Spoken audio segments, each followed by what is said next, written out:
So how you guys been? Pretty good. I've been fantastic. Oh, really? Yeah.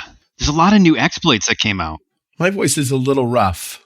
You do. You sound sick. Yeah, it's bad. I mean, I thought I was dying. It started out as a little dry cough, then went down into my chest, then went up into my nose, my eyes, and then came out the other end. And then, I thought I was COVID bound, but I tested negative today.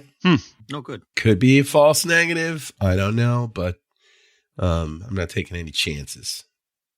But anyway, I feel like I'm getting better now. I think it peaked yesterday. But I'll try to muddle through and apologize for the rasp. Oh, come on. Now you have that Barry White voice. Gingivitis. You'll never find. That's Lou Rawls, my friend. Oh.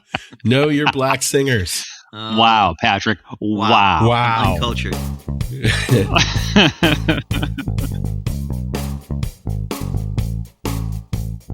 All right. What happened this week, guys? So I think we open with Costa Rica. Costa Rica. Yeah. So this is a dark reading article. Costa Rica declares a state of emergency under sustained Conti cyber attack. So for those of you who haven't been following the podcast, or Conti, I guess. Right. Conti is a ransomware group that's affiliated with or in love with or says great things about Russia. Right. But they've been operating and they did get breached. Okay. Conti, and their source code got released.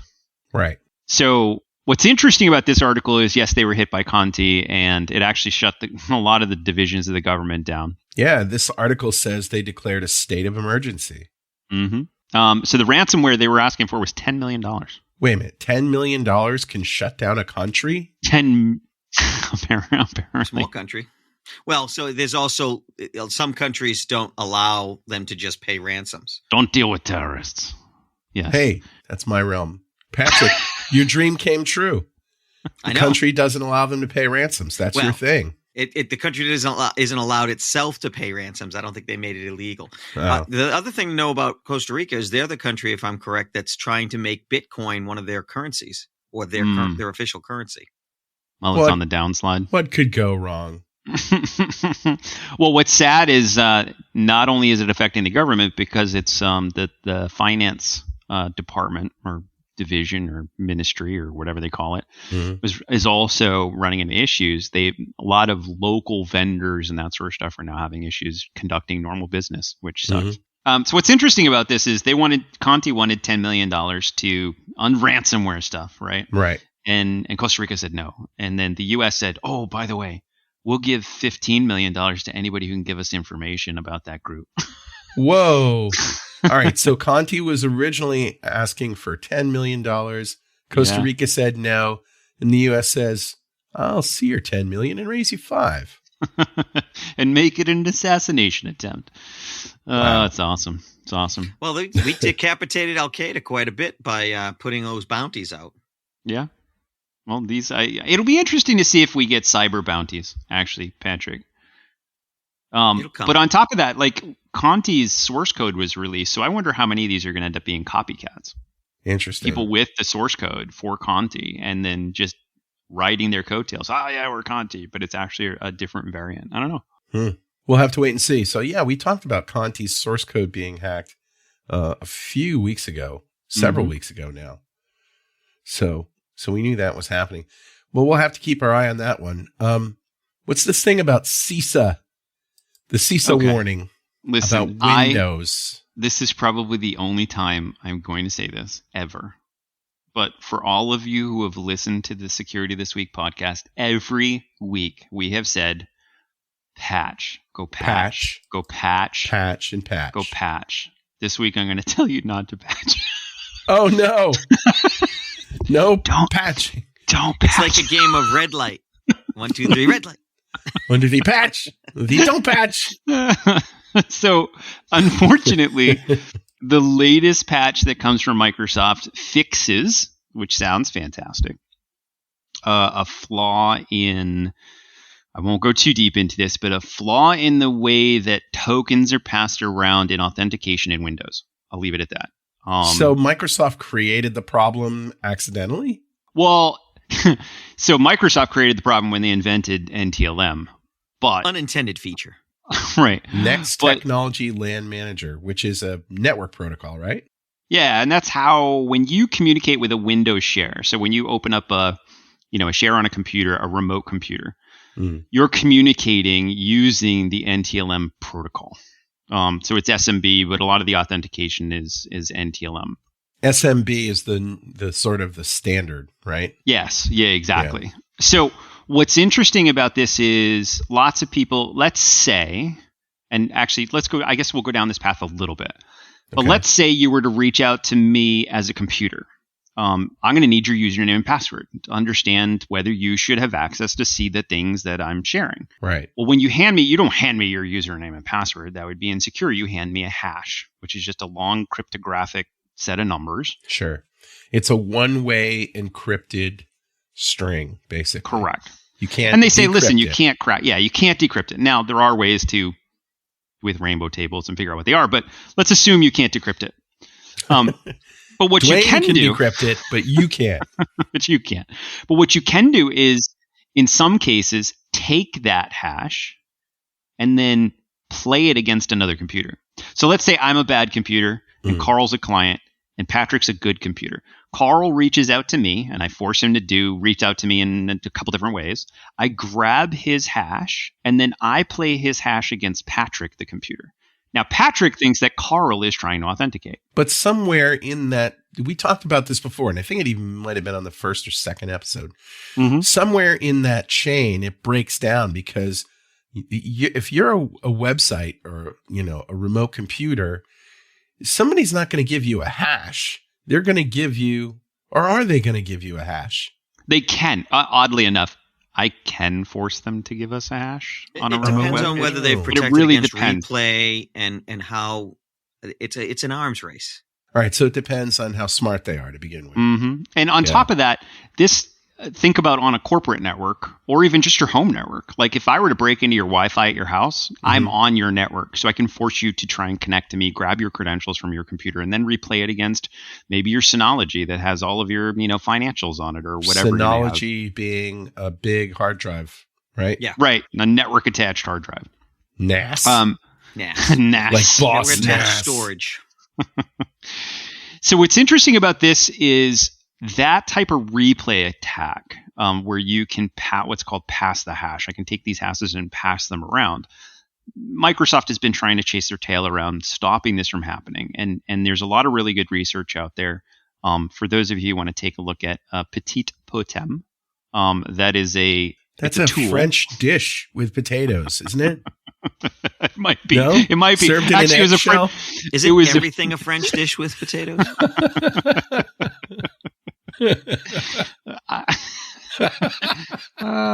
This isn't a video blog, but Carl's got this evil villain vibe with his glass. He does. His glass of alcohol, and that's actually not alcohol. It's NyQuil. It's an electrolyte drink in a wine glass, just to make me it's feel the blood of his victims, just to make me feel a little better about being sick. So if you take a look at that tool, what it does is there's a researcher who's been saying, well, okay, what if I take these types of hashes and I take them from, you try and authenticate to a share and then I play it against the domain controller or I play it against LDAP or I play it against different services. In other words, you impersonate that person trying to log in. Correct. So Microsoft says, hey, listen, we'll fix it. We'll fix it. And they fixed it. And in fixing it, they actually broke Active Directory. So back to why you're not patching this week. You're patching every device you own except for your Windows domain controllers. Now, if you don't know what a Windows domain controller is, you have nothing to worry about. Exactly, 100%. If you did, if you had one, you would know it because it would be making your life a living hell. Am I right, guys? 100%.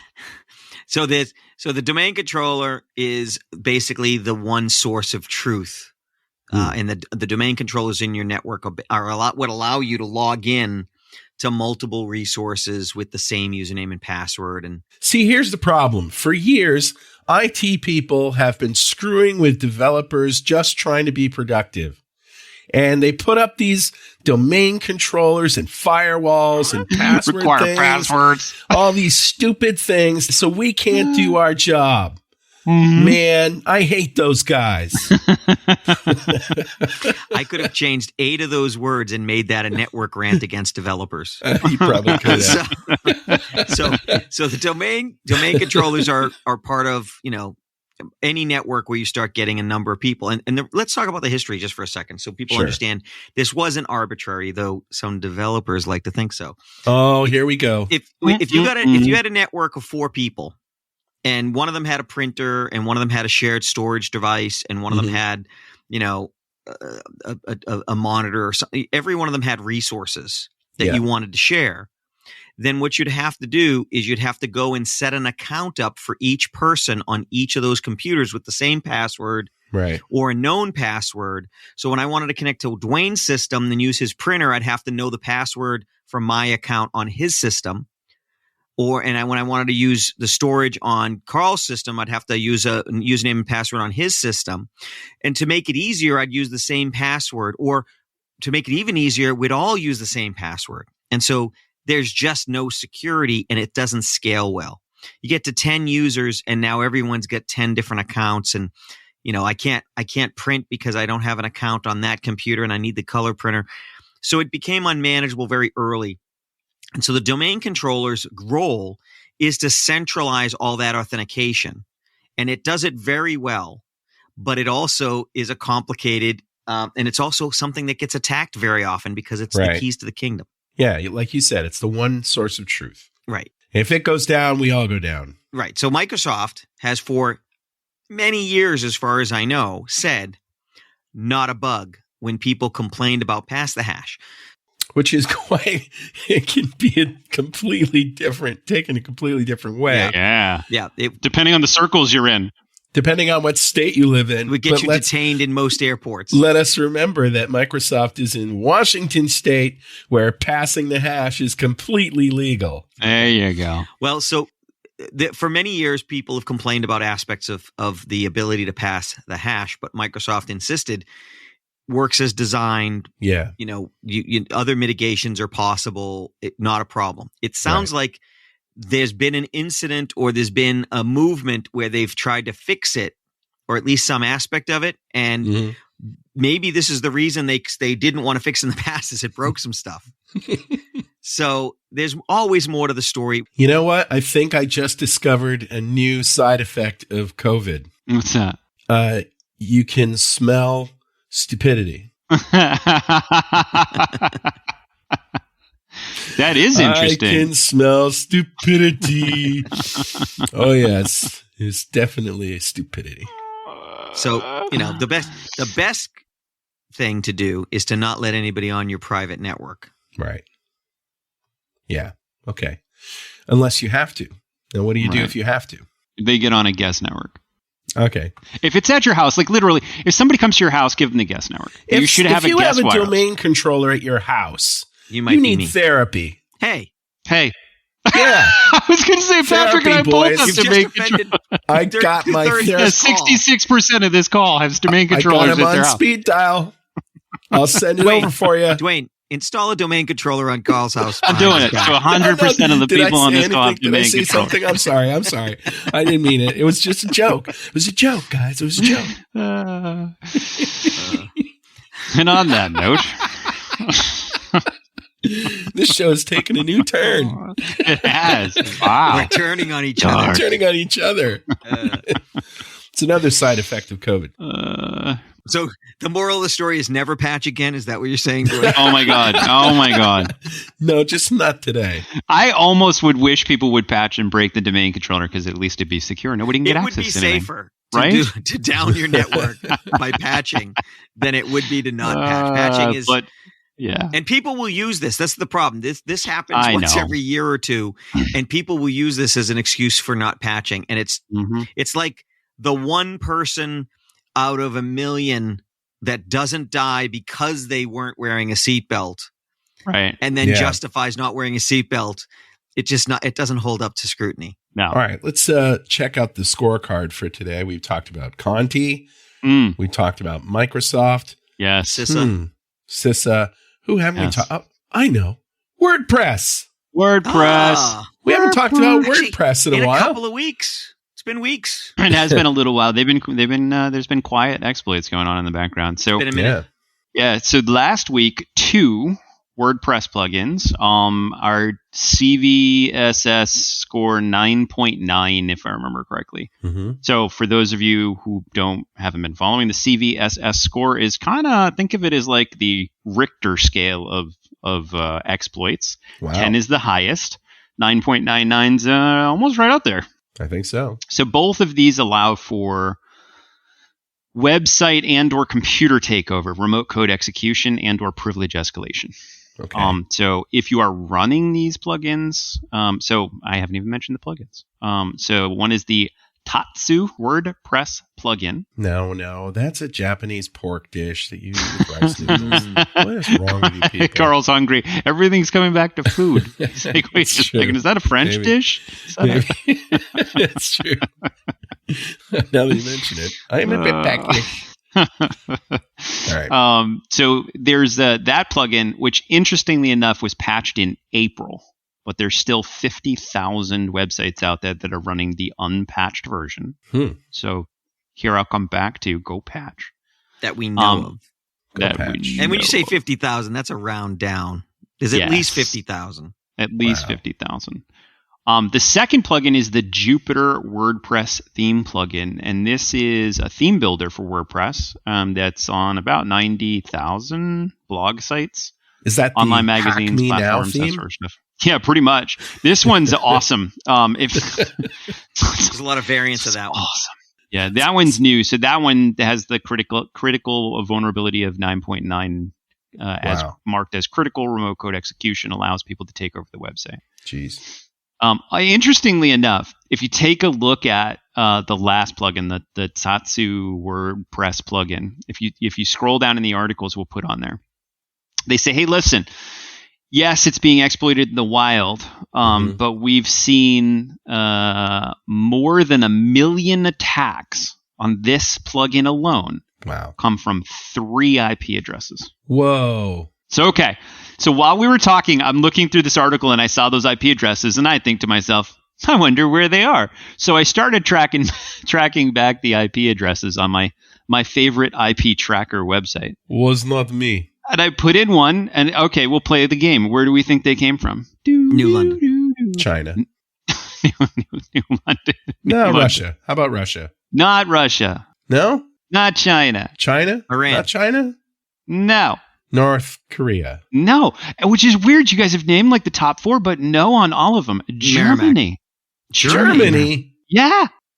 1 million attacks come from 3 IPs out of Oh Germany. my Now, God. Augustus Gloop is sitting at his computer hacking the world. Wait, was that the kid from Willy Wonka? Stuffing his Yes. face with chocolate.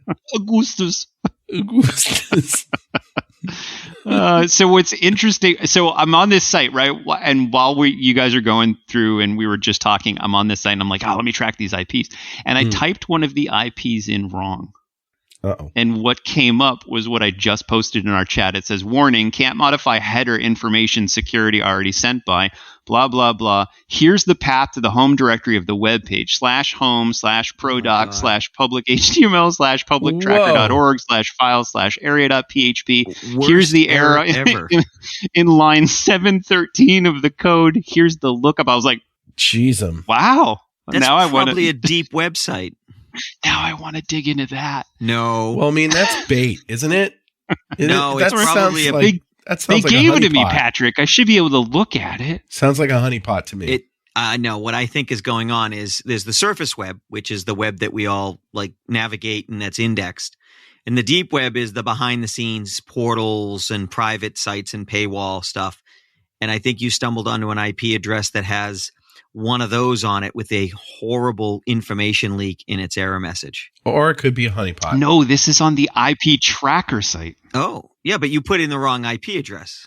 In the tracker site. So in the tracker site, you can put in an IP address and you can say, I want to know where this is. And it just tells you didn't. hey, this oh, is you in didn't Berlin. This log is into whatever. it, okay. I didn't go to the IP address.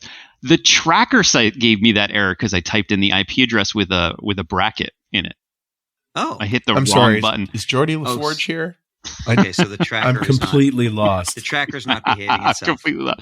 We're basically saying a hacker tool has some bad Yes. information handling. The tool I use to look up where IP addresses exist in the world, if you type in the wrong IP address, you can see the code behind that site. That's pretty crazy. Bad form. Bad form. And it's a PHP site, but we won't say which site it is. That's like the old ASP sites with the yellow screen of death that listed all the source code and said, Yes. the problem is here. Right. And you're like, thank you. On for line that. 27, right? in this exact where you version of hard-code- .NET. Yeah, where you hard-coded the password in the string. Aw. Sadly, that still happens. Well, But let's anyways, talk about that for a second. There is a problem with the fact that the world creates these applications and then there's no budget for maintaining them until they become so deprecated and so broken security-wise that they're Swiss cheese. And some of them are important applications. This is what gets a lot of the hospitals in trouble, is they don't allocate budget for maintenance over time. It's fire and forget. And the problem is these technologies age out. Yeah. all right. I wonder what else I could put in that page. No, all right. But anyhow. Back to not hacking. I think illegal Dwayne's a little websites. distracted right now. I know. He just 10 found minutes. a gold mine. I'm in. Yeah. All right. We'll move on because I actually the next thing I want to talk about before we talk about the best article ever. But before we move on to the best article ever, the next thing I want to talk about is Pwn to Own. Have you guys been following Pwn to Own? You were telling me a little bit about it before we started recording, but I really hadn't heard of it before then. Pwn to Own's awesome. Think if the nerds had an Olympics where you had announcers and everything, and they were announcing on exploits, and they had to happen in real time right there. That's what Pwn to Own is. So it's like a hack the box live event. For the most part, yes, but better. So these hackers are competing to do what? To find vulnerabilities and then go ask for money? Yeah. Or they're going to tell the world about them? No. So what happens is they're given a range of targets. Hey, we want you to take a look at Word, Microsoft Word. We want you to take a look at Apple Safari. And they come prepared and they exploit that particular application with a 0 day, something that hasn't been patched, that is devastating, that they could sell to any ransomware company. They could sell to any underground market for, $500,000 up to $2 million. Right. And instead they turn it over to the vendor and the vendor pays them money. And it's a 2-day event. Well, they don't turn it over. They say, hey, if you don't give us whatever money, then we're going to turn it over to the dark web, right? No, it's a bug bounty. It is a bug bounty 2-day event. Yes. And they have announcers and all sorts of stuff, and you can watch it. So wait a minute, but okay. So do they tell Microsoft, hey, I'm going to find a vulnerability in a 0 day in one of your applications, and if I find it, will you give me $150,000? Yeah. They say, and Microsoft, not only that, Microsoft comes to the table and says, if you find a vulnerability in, say, Microsoft Teams, wow, we'll give you $150,000. Now, it's funny you said Microsoft Teams, and what was the other one? Word. Right, Microsoft Word. But Teams, so they actually found this. So this is really cool. I mean, think of how much pizza and Mountain Dew you'd have. Oh my God. Hot Pockets. Do people eat Hot Pockets anymore? I don't know. Yeah, so it was interesting. So if you follow the Pwn to Own Twitter, every couple of hours you'll see them say, team, Magical Unicorn has exploited this particular piece of software. So yesterday, that is awesome. I admit that is awesome. You know why it's awesome? It's a win-win. It's a win for Microsoft or whoever has the vulnerability because it makes the world safer. And it's a win for them because they get some money and they can sleep at night knowing they didn't sell it to the dark web. Yeah, exactly. They're not always looking over their shoulder. And on top of that, honestly, a lot of these teams are legitimate security researchers who work for large companies and then turn these over. We've worked with bug bounty companies. Who's the company that we used last year to do a bug bounty on one of our projects? Bugs R Us. HackerOne. Hacker1. Did you say Toys R Us? Wait, what? As in Bugs R Us. We hired Hacker1 to go after a prototype system to help us understand a profile and make sure we weren't missing anything. Oh, you and it was a hired really one. good experience. Yeah. Yeah. So it's, it's interesting. Yeah. So it's like trying to proofread your own documents is really hard to do. So even our organization sometimes will use people like HackerOne to take a look at applications that either we've written or we're working with or whatever. Wow. But this is, so it's neat to watch this because it has all the same sort of fanfare of a major event. And you see this team is now in the disclosure room. Let's see if their exploit is accepted. And then when it's accepted, so for example, Microsoft Teams, for those of you who may use that at work, it's a collaboration software like Discord or Slack.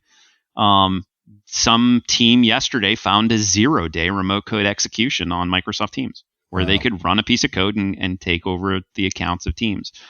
There was an Apple Safari bug found yesterday, a 0-day. Not surprising. Yeah, with wow, Carl. I'm sorry, Apple Safari is not compliant. It hasn't been for a long time. And really?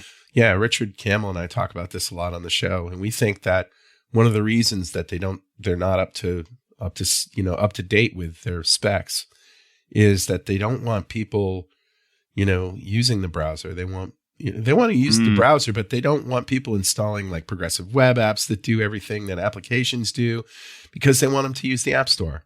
That's interesting. That's an interesting paradigm. Well, I mean, the reason that they don't support notifications, push notifications in progressive web apps, which everybody else does, by the way, it's either that they're stupid, they're lazy, or they're evil. Now, Apple's stupid? No, definitely not. Lazy? No, I don't think so. Probably not. So, and by evil, what I else mean is it was on a that list? conscious decision not to do it. Ding, ding, ding, ding. Ding, ding, ding, ding, ding, ding, ding. Because I don't know that there are any organizations with billions or trillions that aren't somewhat evil. Yeah. Yeah. I mean, they look Money after their own corrupts more than interests. power. They look after their own interests, and sometimes at the expense of usability. I could see that. So it is interesting to watch. If ever you wanted to watch Pwn to Own, you could see some really cool exploits. So you thought like being a gamer on Twitch was cool. There's nothing cooler. These guys are like the top athletes. Yes. The Olympians, like as you the best said. of the best. To watch them pull off an exploit on a system and you're just in awe. The only brain athletes power. with inhalers. Wow. Some of them Now we're going to still in get diapers. asthmatic hate mail. Thanks, Patrick. It's okay. I can outrun them. Wow. And they had to start after 3 because that's when school lets out. Right? See, I can't even pick on I'm that totally because I kidding. have an you inhaler. Can't pick on them. They're the best. I was the tough kid on the math team. I can handle both. So That's And on really, that really note- cool. I love that story. It's So what are very we neat. going to do? Are we going to post a bunch of links to I think we these should. stories? Yeah, I think we should. There's a lot of. Over the last couple of days, I've been sort of peppering our internal Slack with just like, hey, this got exploited and this got exploited and this is a right primitive anywhere. And they were so just so you know, just yesterday there was a Firefox sandbox escape. So that means on the Firefox browser they were able to get code to run outside of the browser from viewing a web What? page. There was an Oracle VirtualBox, which is a virtual machine software escape, which was a 0-day. There was an Ubuntu, which is a Linux operating system, privilege escalation that nobody's ever seen before. Wow. There was an out-of-bounds write on Safari that gave you the ability from a web page to write anywhere on the remote hard drive. I mean, there's really Oh my cool bugs God. in here. Yeah, there's so many awesome things. So yeah, we should definitely point to these. They'd be So, cool. it might be worth making a whole different page that we could keep adding to. What do you think of Yeah. that? I like that. I think that's cool. Yeah. And they That's a good run idea. these several times a year. So you can just keep an updated list of the cool things that are happening. Pwn to Own. Yeah. Actually, is there a Pwn to Own website that has these things listed? There is. I don't know if they cleanly list them all. I'll take a look. If they are, we'll post that. All right. coming Good to enough. ESPN soon. Yeah. And you joke. No kidding. You joke. I but joke. if you go I to don't joke, really. if you go to Twitch, for all of you who use Twitch to watch gaming and that sort of stuff, there is a hacking esports channel. on Twitch, which is and they stream probably once or twice a month. And they just hack systems and that sort of stuff. So I think there's going to be a bigger. I was following. only slightly kidding because I know that Twitch. When I first heard about Twitch, I admit I was old enough to say, "What? They're doing what?" and then I saw people like Jeff Fritz recording programming on Twitch, and it was popular. Yeah. And so now I don't. I've suspended my disbelief. You don't question anything on Twitch. I like it. No, I think it's going to be far bigger than I think it'll be. And that helps me anticipate better. All right, so this will be huge, I'm sure. I mean, we've got people like who do Hack the Box on YouTube, and they get a lot of views. Somebody like IPSEC will do a box on Hack the Box, and it's actually I've watched a few of them just to see how he approaches things, even boxes we've taken down already. Wow. It is actually interesting, and for people who've never seen that stuff before, it's magical. Oh, yeah. And if you want to see a real view, honestly, like I love this thread, but if you want to see a real view of what it's like to be a researcher like that, look for Live Overflow. So Live Overflow is a guy out of Germany. And what's great about his videos is he goes, okay, let's take a look at this system. Or let's take a look at this exploit. Or let's take a look at this whatever. And he goes through and he talks about the frustration.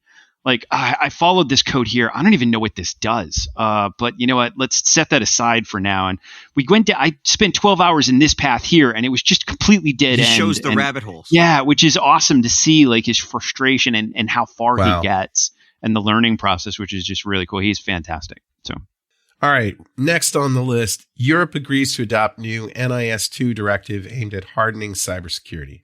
Yeah, this is actually really cool. I'm super excited about this. This is lots of people get concerned when the government gets involved in cybersecurity. Right. If you track the really, really, really early days of CISA before they were called CISA, and the NSA and FBI when computers were fairly new, there was an initiative to have the Computer Security Center actually release and work with organizations to secure the networks. And resoundingly, all of the Fortune 500 said, hell no, we never want any of you in our systems. And that's where we are today, is the government. Yeah, but they do have capabilities that mere mortals don't have, don't they? Right? Exactly. So, I get the reticence, I do, but if some superpower in cyber said that they wanted to give me some tips and tricks on how to protect myself, hell yeah. I'd follow along. But it has another effect. If you're a U.S. multinational company, which most of the Fortune 500, Global 2000 are, then if the U.S. government is in your network, then a lot of people don't want their data on your network because the U.S. government, they don't trust them not to take a peek. Yeah. Yep. So it really is a double-edged sword. I understand that. And in some of these countries, China and Russia, for example, there's no choice. You don't have a choice. But then their customers realize that if they give some data to a company in Russia, they're giving it to the Russian government as well. Right. So what's interesting about this is legislation in Europe that's really pushing to have give government aid, government help around cybersecurity, helping small and medium businesses and helping them understand, what they need to do and that sort of stuff. I think more legislation like this to help people harden cybersecurity, because honestly, your normal organization is not prepared for a nation state attack. No. Just like my house is not prepared for a tank from Russia. Wait, maybe from Russia, but a tank from anywhere else to come and try and roll over my house, like my house isn't prepared for that. What kind of tank? Patrick, au contraire. M1, not ready. Yeah, not ready. We'll just throw some of those petit peu egg potato things at them. Yeah, you ordered French food again? He is. I can't remember what Carl's it was. like, let's get off this call. I'm hungry. No. So I can get it because Europe is a little bit, shall we say, concerned lately, a little bit more about cybersecurity. And they live in a regulatory environment that's far more regulation prone than we do over here on this side of the pond. And there's nothing wrong with that. It's just that's the way they do it. The big problem is people are worried that they'll get it wrong. And it seems like they've actually paid attention to the experts in this one. Yeah, which I'm kind of excited to see where this goes, honestly. So. Unintended consequences are real when you get to these technical legislation. And so we just got to make sure that people have thought through the ramifications of what they do. Mm. But it does look like they're targeting the right sectors, right? They say this requires companies in energy, transportation, financial markets, health, and digital infrastructure, and gives them risk management and that sort of stuff. So, honestly, there are a lot of our infrastructure here, right? Russia was in the power grid here for a long time. So, it wouldn't be bad to have more of that. So, anyways, Carl. Yeah. This last article. Last topic. Oh, you want me to introduce the last one? You have to intro this. Are you ready? Some people call us the space pirates because we're hacking Russian aerospace firms. How's that? Is that good? That was fantastic. That was better than I had hoped for, Carl. You wanted me to just read it, didn't you? God damn. But it was as bad as I feared. Yeah, it was. Oh. But this is, as Dwayne says, this is the most awesome title for an article. The best ever. Chinese space pirates, in quotes, are hacking Russian aerospace firms. Flash Gordon will come to the rescue. My God. I'm shocked that Chinese APTs are going after Russia right now. I thought that they were, Team Russia. Kick them while they're down. Well, hey, listen, so I'll be honest, it seems like Chinese hackers are very happy to take whatever IP they can at any point in time, no matter whether you're friend or foe. So yeah. We've noticed that year after year after year, but yep. This is I believe that the team that's doing this, they're known as the Space Pirates because of their targets in aerospace.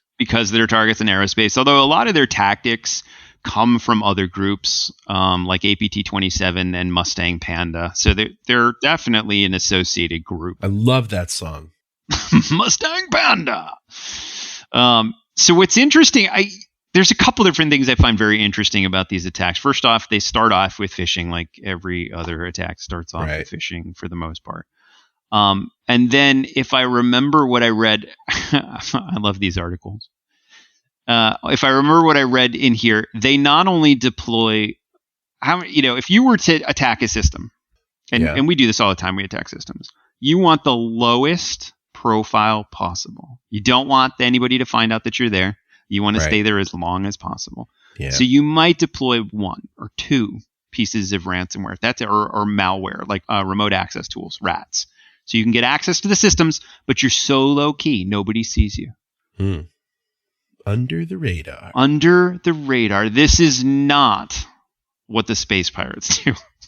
Oh, the Space Pirates, if you just listen to this particular part of the segment, the arsenal of the Space Pirates consists of custom loaders hiding behind decoy documents, slightly modified backdoors that have been around for years with a Chinese trademark. Plug X tailored spins for PC share backdoors. Okay, don't worry about that.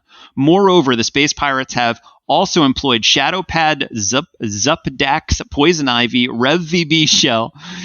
Dude, those are medications that my father-in-law takes. Entirely possible. For his rheumatism. ShadowPad, Zupadax. That's a medication, man. Pfizer makes it. Zupadax. May cause diarrhea. May cause death and dismemberment. They deployed DeedRat, BHA06, MyKLoader, and MyKLoader actually drops even more malware. It's like they took everything off the shelf they possibly could find and jammed it into one download and downloaded everything. So do you think this points to the likelihood that this is not an actual government-backed effort, but instead a private effort that's trying to win IP to then go and make money from the government? Is it the Chinese version of Pwn to Own? Yeah, it really it is such a loud, noisy tactic, and it's such a scorched earth tactic. Yeah. It doesn't feel as professional as you'd normally see from the Chinese or the Russians. It's not a bottle rocket. It's a freaking missile. Yeah, it's okay. So, what was the book?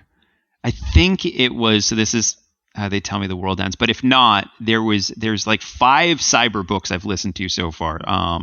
But one of them did a very good job of describing the different APTs and their style. APT? And advanced persistent threats. Okay. So nation state attackers. Got it. And what they said is this isn't me, but what they said in the book, and I'll post the reference to the book, is that the Chinese hackers are very much like a drunken thief. They will come in and kick down the door, knock over like vases and shit, and then grab your TV and swear at you and walk out the door. That's the Chinese APT. And they might mow your lawn. What? There was a thief that broke into a house and mowed the lawn before he left. So they He was in OCD. He was like the monk of I can't believe they thieves. let it go this long. right. I'm going to mow this lawn. I gotta take care of this. So wait a minute. There's a stone out of place. Hang on one second. Yeah, but they're not this. I mean, this is like No, everything that's in the kitchen sink. I know. So the Chinese attackers have been very much likened to it's There's a reason loud this is a and news hard report. and fast. There's a reason there's a report about this. Yes, there is, but I That's think it's funny. on par. All I'm saying is I don't know if it's a private venture. I think this is on par with what their APTs do. I think it matches. I think you're right. It does match the fact that they're louder, but I think it's so loud, I don't know that it could be a fully sanctioned op. I think it's peripheral to their actually official. It's like 18 back doors in there. It's like a Chinese chef serving a bowl of Szechuan peppers and adding more peppers to it. It's Just by the breaking way, every window in the house during a burglary and hoping they don't notice. more is more. Yes. Oh my God. So this Crazy. is it's interesting to watch. I've never seen the supported protocols just on the seat to the command and control structure where they can command these computers. The command and control structure supports, and these are protocols that it can communicate out on, because they have so many of them: TCP, TLS, HTTP, HTTPS, UDP, DNS. It's like they can communicate on anything because they have everything loaded on these computers, which is insane. So they're crazy, but how dangerous are they? So if they've gotten this far where they can deploy this, they're super dangerous. But this all comes back to social engineering, people clicking on things they shouldn't. If you were to tell me that they did this through a fully patched, fully firewalled system, yeah, that would be pretty. Then they'd be Israel. But Yes, but I would submit that they're dangerous. You wouldn't want to be one of their targets. no, But I would rather be one of their targets than someone who's willing to play the long game, who I wouldn't find for Right. months and right, months. like the U.S. or Israel. If you're the Right. target of U.S. or Israel, they are the best of the best of the best. You won't know 'cause they're in there's your no system. news about it. Right, There's no right. news. You've never seen You it. don't hear Yep. about the U.S.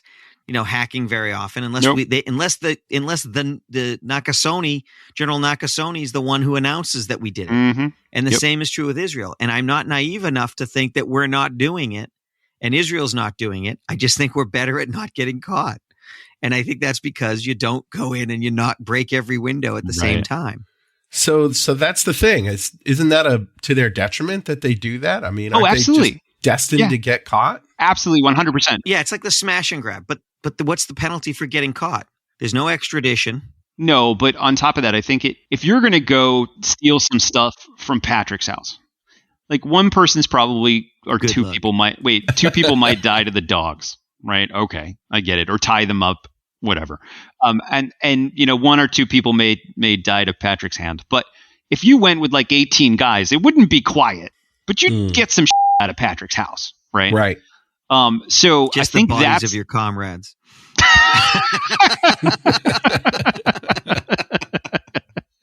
So I think it's more that tactic, Patrick. It's like, listen, I'm going to deploy 15 backdoors, and if 3 of them are found, whatever. If 18 guys right? show up at my house tonight, I'm coming after you. What, are you worried about it, Patrick? Yeah, No, Patrick. I had movie night planned. So. Oh, all right. That'd be a distraction. Well, we have the title for this show. Oh my Space God. Pirates Attack. Woohoo! This is a great Guys, show. This has is been good. a great fun. And, patch. Except for that Microsoft thing. Don't Except for where you shouldn't. All right. We'll see you next week. Thanks, guys. Bye. Bye-bye.